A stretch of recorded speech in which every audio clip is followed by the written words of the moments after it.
आनंदम। ऐसे थे विनोबाजी। पुस्तक पठन में आपका स्वागत है। प्रसंग 89। स्वाध्याय।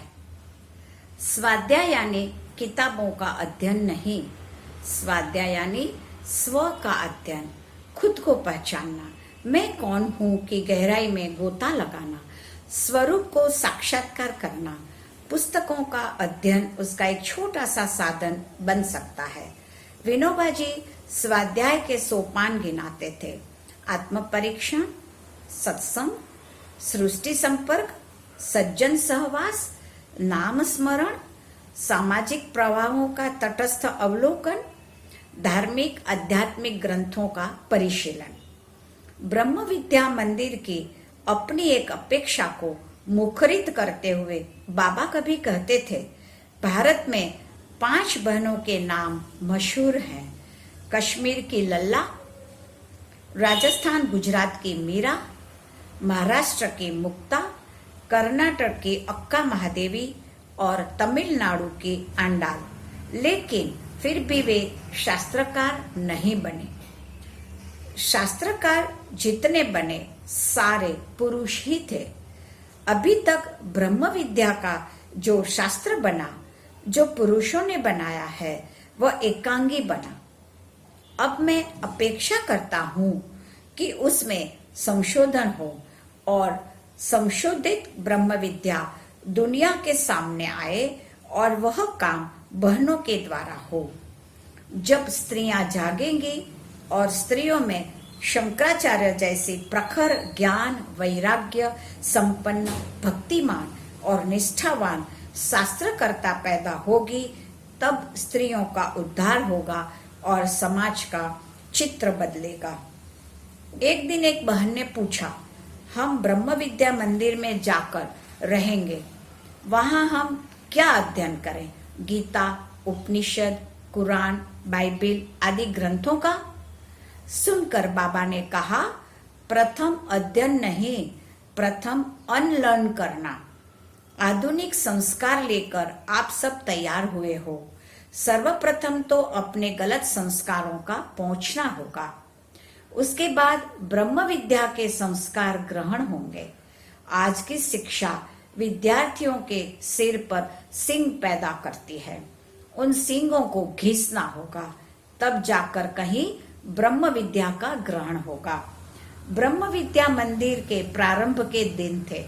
बहनों का स्वाध्याय में प्रवेश हो ऐसी बाबा की तीव्र इच्छा रहती थी, परंतु आधुनिक शिक्षा प्राप्त हम बहनें बड़े बड़े ग्रंथ पलटना जानती थी, परंतु स्वाध्याय यानी स्व के अध्ययन का कैसे प्रारंभ करें यह नहीं जानते थे। स्वाध्याय का आकर्षण था तो कुछ कुछ पढ़ते जरूर रहते थे, परंतु ठोस प्रवेश कहीं नहीं होता था। नए विद्यार्थी की भांति मानो बहुत स्वाध्याय करते हों, ऐसी जानकारी बाबा को पत्र में लिखते थे।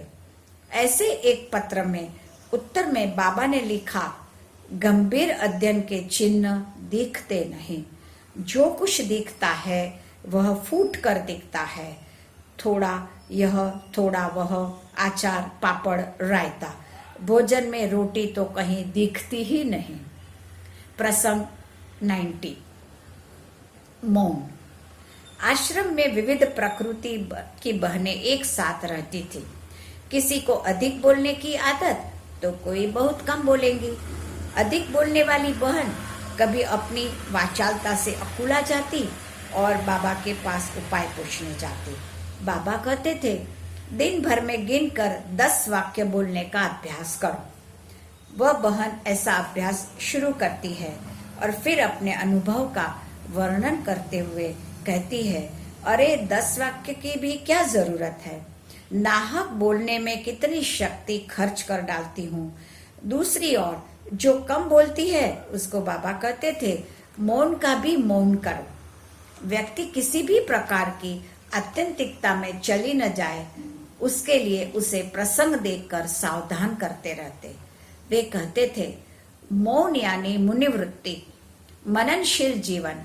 मौन का विश्लेषण करते हुए उन्होंने एक पत्र में लिखा, जिसको ज्यादा बोलना पड़ता है उसके लिए मौन आराम है, जिसको बकवास करने की आदत है उसके लिए मौन संयम है।